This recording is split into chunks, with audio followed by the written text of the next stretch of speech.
아멘. 오늘 말씀 요셉에 대한 이야기가 나옵니다. 성경에 별 사람들이 다 나오죠. 별별 인물들이 다 나옵니다. 그런데 저는 그 중에서 성경에 등장하는 여러 가지 인물들 중에서 가장 잘난 사람, 모든 걸 다 가진 사람을 한 명만 딱 꼽으라면 저는 요셉을 꼽을 것 같아요. 아버지 집에 있었던 요셉, 한번 어떤 인생이었을지 생각해 보신 적 있으신가요? 가진 걸 정말 다 가졌습니다. 이 야곱 집안은, 그러니까 요셉의 아버지인 야곱 집안은 이삭, 아브라함 위로부터 대대로부터 족장 집안이죠. 권력을 가진 집안입니다. 이삭 때부터 이미 그는 거부가 되었더라. 100배를 거두었고 거부가 되었더라 라는 말이 언급된 게 바로 이삭이죠. 이삭 아들 야곱이 상속 다 가지고 갔죠. 야곱의 아들이 바로 요셉이잖아요. 그러니까 이 집안은 권력도 가졌고 돈도 많이 가진 집안이라는 이야기입니다. 야곱에게 아들이 12명이나 있었죠. 많았는데 그 중에 가장 사랑받는 아들이 바로 이 요셉이었습니다. 그 부잣집, 권력 가진 부잣집에서 가장 사랑받던 이 아들. 그런데 이 아들은 용모가 뛰어나다, 외모가 아주 뛰어나다라는 언급이 성경에서 여러 번이 있습니다. 이 연예인 혹시 보신 적 있으세요? 가까운 데서 연예인 텔레비전 화면으로 보기만 해도 예쁘고 잘생겼는데 실제로 보면은 얼굴에서 빛이 난다는 게 이런 이야기구나, 이래서 이 사람들한테 연예인을 시켰구나 하는 그런 사람들이 있습니다. 이 연예인처럼 얼굴이 잘났다는 겁니다. 그런데 그런 사람들은 그냥 대충 아무거나 입혀놔도, 대충 그냥 늘어난 티셔츠를 입혀놔도 얼굴이 빛이 나요. 아무거나 입혀도, 군복을 입혀놔도 그런 사람들은 잘생겨 보입니다. 그런데 이 당시에 입힐 수 있는 최고급의 옷을 입힙니다. 채색 옷을 지어서 요셉한테만 입혔다라고 이야기를 해요. 그러면 이제 생각을 해보세요. 요셉이 어디든지 가면은 옷으로도 빛이 나고 외모로도 빛이 나는데 집안도 짱짱하죠. 돈도 많고 인기도 많습니다. 사랑도 받고 있어요. 무엇 하나 빠질 게 없습니다. 무엇 하나 정말로 부족한 게 없었던 이 요셉. 그런데 이 요셉을 첫 번째 언급했던 37장에는 그 요셉은 눈에 형들의 잘못이 보였어요. 형들의 잘못을 아버지에게 이야기하였더라라는 것이 이 요셉에 대한 첫 번째 묘사 내용입니다. 그런데 이 요셉이 가지고 있었던 걸 다 잃어버리죠. 다 잃어버린 게 이제 오늘 말씀인 39장입니다. 노예로 팔렸다고 해요. 저희가 살고 있는 이 2022년, 21세기에는 노예가 없기 때문에 노예의 삶이 어땠을까라는 거를 저희가 참 쉽게 짐작할 수는 없습니다. 처음에 이 요셉이 노예 시장에 팔렸겠죠. 시장. 네, 여러분 시장 가시면은 잘 하시는 거 있죠. 물건값 깎잖아요. 이거 참, 이 배추가 이게 살짝 상한 것 같아요. 이 무가 좀 시들시들한데 하면서 깎잖아요. 사람들이 요셉을 두고 값을 깎았을 거예요. 흠을 잡아가면서 물건 파는 그곳이, 물건 팔듯이 배추 팔고 무 팔듯이 사람 파는 곳이 노예 시장이란 말이에요. 사람 취급을 못 받는 겁니다. 이 당시에 노예라는 거는 그냥 돈 주고 사는 물건이에요. 그렇게 100만 원 너무 비쌉니다. 80만 원만 합시다. 80만 원도 비쌉니다. 60만 원만 합시다. 이렇게 팔렸을 거라고요. 이렇게 팔려간 요셉을 무슨 가자마자 좋은 옷을 입혀줬을까요? 좋은 이불을 줬을까요? 이 요셉은 무슨 일을 잘했을까요? 자기 집에서 귀하게 컸는데 무슨 접시를 닦아봤겠어요? 화장실 청소를 받겠어요? 무거운 짐을 날라받겠어요? 노예로서 할 줄 아는 게 아무것도 없어요. 그런데 무슨 대접을 잘 받았을까요? 온갖 욕먹어가면서 어쩌면 매 맞아가면서 노예 생활을 했을 겁니다. 그런데 성경은 이상한 이야기를 합니다. 요셉이 노예로 팔렸으나 여호와께서 요셉과 함께 하심에 요셉이 형통한 자가 되었더라. 이런 이야기가, 정말 이해할 수 없는 이야기가 39장 초반부에 나와요. 여호와께서 요셉과 함께 하심으로 요셉이 형통한 자가 되어 주변 모든 사람들이 그것을 알아봤다고 해요. 요셉이 하나님과 함께 하심으로 형통한 자구나, 모든 사람이 알았다고 합니다. 그래서 노예가 가정 총무까지 가요. 이 엄청난 출세입니다. 이럴 수는 없는 거예요. 그런데 모든 걸 가졌던 자가 바닥까지 떨어졌는데 그 자리에서 주와 동행함으로 모든 사람에게 인정을 받아서 다시 조금 안정이 되는가 싶었는데, 여러분 다 아시는 것처럼 억울한 누명, 그것도 아주 치욕스러운 누명, 강간범이라고, 강간미수범이라는 누명을 쓰고서 감옥에 갇힙니다. 아니 차라리 아무런 희망을 품지 않으면 절망도 찾아오지를 않아요. 희망이 없으면 절망이 없어요. 그런데 이 밑바닥에서 다시 조금 안정이 되는 것 같더니 와르르 무너졌습니다. 이런 누명을 쓰고 억울하게, 여러분 억울함 겪어보셨어요? 차라리 굶으면 굶었지 억울한 거는 사람이 견디기가 정말 어렵습니다. 그런데 그 억울함을 가지고 감옥에 갇힌 거예요. 이거는 이 이상으로 밑바닥으로 떨어질 수가 없는 밑바닥까지 떨어진 겁니다. 그런데 여기서 또 이해할 수 없는 말씀이 나옵니다. 요셉이 감옥에 갇혔으나 하나님께서 요셉과 함께 하심에 그가 범사에 형통한 자가 되었더라. 아니 이게 말이 되나요? 이젠 진짜 밑바닥인데 감옥에서 무슨 형통한 게 있어요? 그것도 내가 잘못한 게 있어서 갇힌 게 아니라 억울하게 누명 쓰고 치욕스럽게 갇혔는데 뭐가 형통해요? 감옥에서 무슨 좋은 옷을, 좋은 먹을 걸 줬겠어요? 좋은 침대에서 재워줬을까요? 좋은 이불을 덮어줬을까요? 거기서 무슨 명예를 주는 게 있어요? 감옥에서 일한다고 돈을 줬을까요? 승진을 시켜줬을까요? 아무것도 없어요. 뭐가 형통하다는 걸까요? 단 한 가지입니다. 여호와께서 요셉과 함께 하심에. 여호와께서 요셉과 함께 하심에.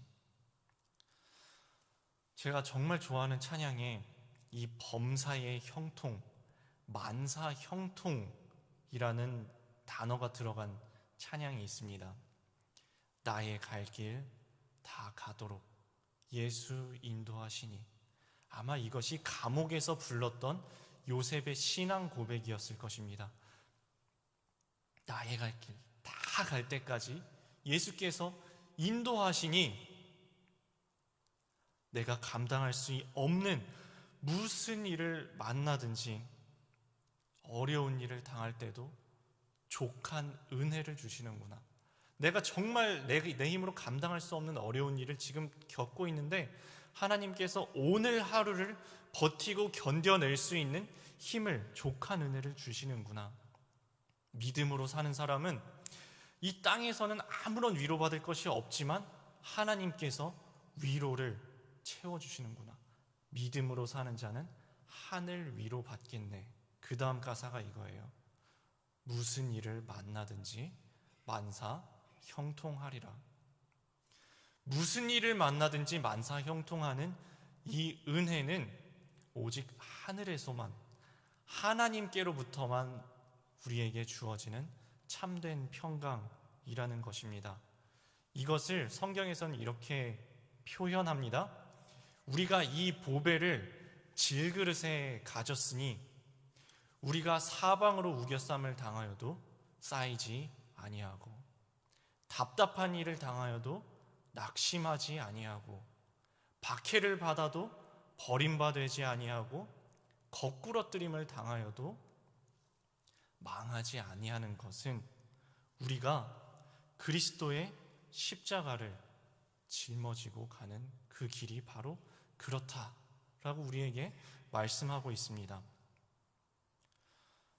이 요셉이 감옥에 갇혀 있습니다. 근데 감옥에 혼자 갇혀 있지를 않아요. 감옥에 여러 명이 같이 갇혀 있습니다. 누구 하나 이 감옥 속에서 희망을 간직한 사람이 단 한 명도 없습니다.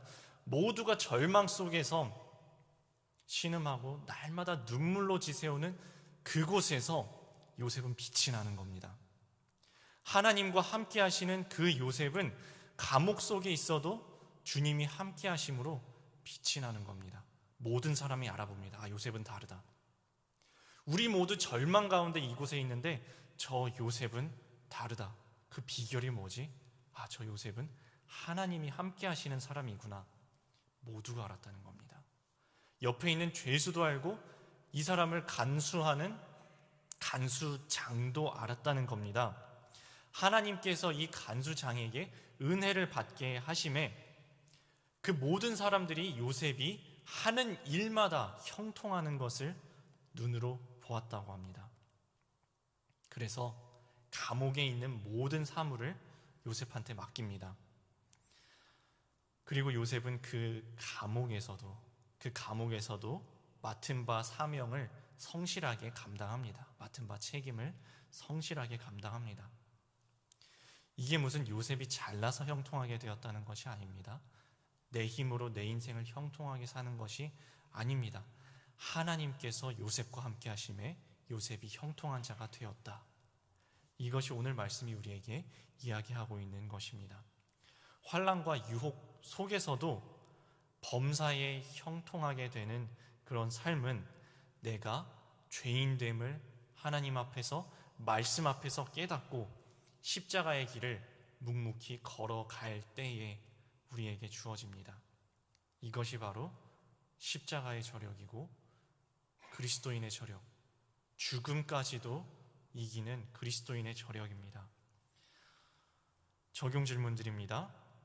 이해되지 않는 환경에서도 내가 감당해야 할 책임과 역할은 무엇입니까?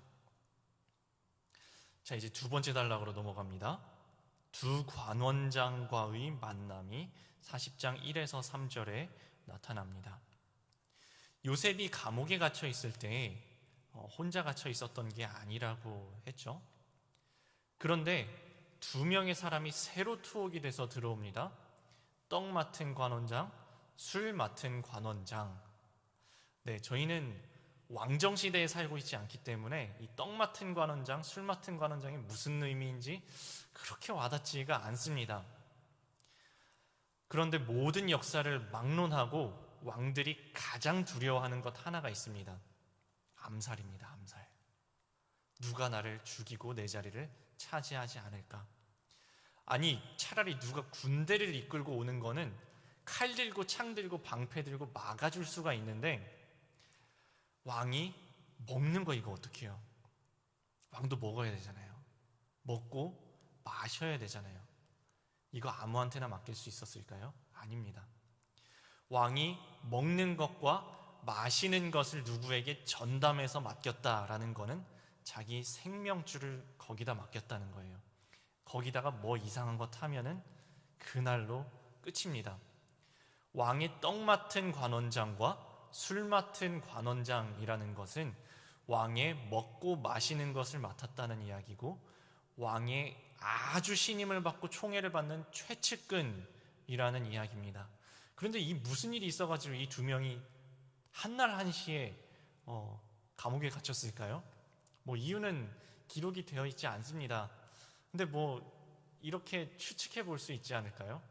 그날 이걸 뭘 먹었는데 애구방 바로가 심하게 배탈이 났다든가 뭔가 이제 먹는 거로 문제가 생겼지 않았을까 하고 추측해 볼 수는 있을 겁니다. 근데 뭐 정확하게는 성경에 기록이 되어 있지는 않으니까요. 어쨌든 이 두 사람이 이 왕의 최측근, 아주 최고위층인 이 두 사람이 요셉과 함께 감옥에 갇힙니다. 이 두 사람은 무슨 보디발 집의 가정총무가 감히 만날 수 있는 사람이 아닙니다. 감옥에 갇혔으니까 만나는 거예요. 노예가 감히 만날 수 있는 사람이 아닙니다. 감옥에 갇혔으니까 이 두 사람을 만난 것입니다. 다른 어떤 경로도 이 두 사람을 이렇게 독대할 수 있는 기회는 요셉에게 없는데 하필 감옥에 갇혔기 때문에 이 두 사람을 만납니다. 요셉이 감옥에 갇힌 게 분명한 비극이에요. 이건 이해할 수 없는 환란이 찾아온 겁니다. 그런데 이 비극적인 사건 가운데서 이 모든 사건들을 이끌어 가시는 하나님의 섭리가 여기에서 이렇게 드러나는 것입니다. 그리고 요셉은 이들과의 만남을 우연히 그냥 흘려 지나 보내지 않고 가볍게 여기지 않고 그들에게 꿈을 정성스럽게 해몽을 해주죠. 그리고 이것 때문에 나중에 총리의 자리까지 오르는데 연결 지점이 여기서 생기는 것입니다. 요셉은 자기가 처해 있는 현실에서 문제를 정확하게 직면했습니다. 상황을 회피하고 도망가지 않았습니다. 현실을 비록 이해할 수 없지만 있는 그대로 받아들이는 요셉. 회피가 정답이 아닙니다. 도망가도 도망갈 수가 없습니다. 받아들이는 겁니다. 그리고 지금 이 자리에 찾아오시는 주님을 바라보고 주님을 꽉 붙잡는 겁니다. 거기에서 참된 평강을, 하늘 위로를, 무슨 일이 있을지라도 하늘에서 내려주시는 참된 평안, 만사 형통하는 평강을 믿음으로 하나님께로부터 얻게 되는 것입니다. 현실을 보면 정말 막막한 상황들이 성경에서 정말 많이 나옵니다. 제가 오늘 말씀 보면서 기억났던 정말 막막한 상황 하나를 가지고 왔는데요. 모세가 이스라엘 백성들을 이끌고 광야를 지나고 있습니다. 이스라엘 백성들이 고기를 내놓으래요. 우리 고기 먹고 싶다고. 고기 먹고 싶다는 거예요. 그래서 이렇게 원망하고 난동을 피우는데 하나님이 이러셔요. 야, 고기 내가 줄게. 이게 무슨 고기를 어떻게 주셔요, 광야에서. 그래서 모세가 이래요. 하나님, 우리 백성이 60만 명이에요. 60만 명을 무슨 수로 하나님이 먹이실 거예요? 지금 현실을 보세요. 하나님 현실을 보시라고요. 양떼를 몰고 오신들 60만 명을 먹이겠어요? 소떼를 몰고 오신들 60만 명을 먹이시겠습니까? 민수기 11장에 이런 이야기가 나옵니다. 하나님 무슨 수로 먹이실 거예요? 바다를 다 모아가지고 물고기를 다 갖고 오신들 이거 뭐 어떻게 먹이실 거예요? 말도 안 되는 말씀 하나님 하시네. 현실을 보세요. 하나님은 지금 가르치고 있죠. 하나님이 모세한테 이러십니다. 여호와의 손이 짧으냐? 여호와의 손이 짧으냐? 네가 이제 하나님의 말씀이 이곳에 어떻게 이루어지는 것을 볼 것이다 하십니다. 감옥에서 형통할 수 있는 게 없어요. 그런데 형통케 하십니다. 이 요셉이 이 사람들을 도무지 만날 수 없어요. 근데 만나게 하십니다. 이 억울함을 풀 방법이 없어요. 풀게 하십니다. 요셉이 감옥에서 총리가 될 수가 없죠. 그런데 되게 하십니다. 여호와의 손이 짧으냐? 이제 나의 말이 응하는 것을 너희가 볼 것이다. 이것이 현실 도피하는 사람에게 주어지는 은혜가 아닙니다. 있는 이 자리에서, 지금 이 자리에서 하나님께서 나를 보내신 그 자리에서 사명 감당하고 그 자리에서 하나님을 바라보고 그 자리에서 하나님 손 꽉 붙잡았던 요셉에게 주어진 하나님의 은혜였습니다. 하나님이 주시는 위로였고 하나님이 주시는 평강, 세상이 줄 수 없는 평강, 위로였습니다. 적용 말씀, 적용 질문 드립니다. 도망갈 수 없는 현재의 만남을 인정하고 받아들임으로써 오늘 내가 관심을 가져야 할 사람은 누구입니까? 자, 이제 마지막 세 번째 단락으로 들어갑니다. 그들을 섬겼더라 라는 말씀이 나옵니다. 이 시위대장, 친위대장이 요셉한테 그 자리에 갇힌 왕의 최측근 두 사람을 시중들게 합니다.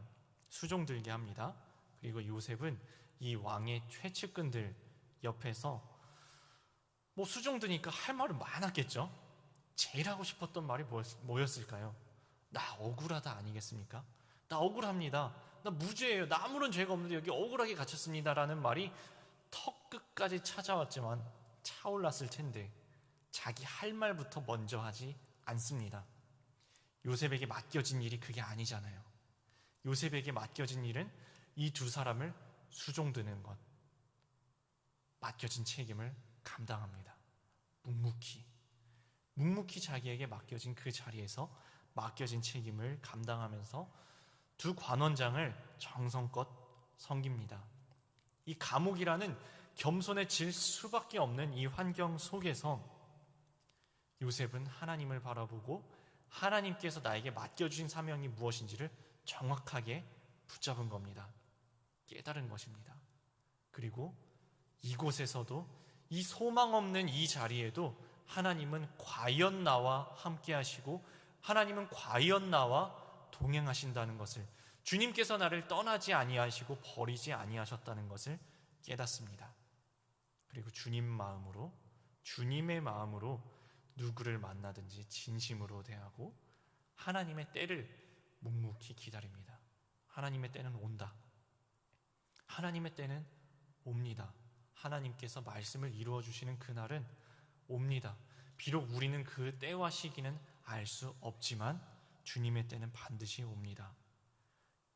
그렇기 때문에 우리 성도들은, 우리 믿는 자들은 어느 곳에 어떤 상황에 처해져 있든지 주님께서 맡겨주신 그 사명 감당하며 무슨 일을 하든지 죽게 하듯 하며 최선을 다해 맡겨주신 사명 묵묵히 감당하며 주님의 날을, 주님의 때를 기다리는 것입니다. 마지막 적용 질문 드립니다. 오늘 내가 조급히 여기기보다 조급하지 않고 하나님의 때를 기다리면서 인내해야 할 일은 무엇입니까? 라는 적용 질문입니다. 오늘의 묵상 간증은 김헌식 성도님이 빛바랜 카네이션이라는 제목으로 묵상 간증 해주셨는데요. 제가 여러분께 잠깐 읽어드리겠습니다. 제 차의 운전석과 대시보드에는 지금은 13살이 된 작은 아들이 유치원생과 초등학교 저학년일 때 제게 만들어준 종이 카네이션이 각각 달려 있습니다. 비록 빛바랜 카네이션이지만 3년 전 아내가 이혼 소송을 제기하고 두 아들을 친정으로 데려가고 난 후 그나마 이것을 보며 아이들에 대한 그리움을 달랬던 것 같습니다. 사춘기로 반항하는 큰아들에게 제가 손찌검한 일을 계기로 아내가 이혼 소송을 제기하기 전까지 저는 성공 우상을 쫓는 무늬만 크리스천으로 살았습니다. 올해 고2가 된 큰아들은 중2 때 그 일이 있고 나서 아직도 저를 용서하지 않고 있습니다. 그 일로 믿음의 공동체에 인도된 저는 말씀으로 양육을 받으며 가정을 소홀히 여기고 두 아들에게 믿음의 본을 보이지 못한 저의 죄를 절절히 회개하게 되었습니다. 지금은 이혼 판결 이후 아내와 큰아들을 만날 수 없고 작은아들과 2주에 한 번씩 보고 있습니다. 작은아들과 만나면 가정예배를 드리는데 한 번은 아빠가 예전에 정말 믿음이 없었어 라고 고백하니 아들이 바로 맞아, 아빠는 주일에 교회도 잘 나가지 않았어 라고 해서 회개가 절로 나왔습니다. 하지만 이내 아들은 그런데 아빠가 지금은 많이 변했어 라고 말해 주었습니다. 요셉이 억울하게 감옥에 갇힌 것 같지만 그는 그 환경에 있어야만 두 관원장을 만날 수 있었고 이들의 꿈을 해석해 준 것이 계기가 되어 훗날 총리의 자리에까지 오릅니다. 오직 세상 성공만 쫓아 살던 저도 이혼 소송이라는 갇힌 환경을 통해 믿음의 공동체를 만나 말씀이 꿀송이처럼 달아지고 영혼을 향한 애통함이 무엇인지 알게 되었습니다. 그동안 저는 두 아들을 그럴듯하게 키워 주위 동료들에게 뒤처지지 말아야 한다는 생각으로만 가득했습니다. 하지만 지금은 두 관원장을 정성껏 섬긴 요셉처럼 그저 두 아들이 믿음의 공동체에 잘 속해가기를 기도하며 아들들을 수종들게 되었습니다. 특히 저에 대한 미움이 아직 풀리지 않은 큰아들에게 미안해, 사랑해, 아빠를 용서해 주어라고 고백하며 계속 수종을 들겠습니다. 오늘도 출근하는 차 안에서 빛바랜 카네이션을 바라보며 두 아들의 구원을 위해 기도하겠습니다. 이렇게 적용하셨습니다. 큰아들에게 사랑한다는 내용의 편지를 자주 쓰겠습니다.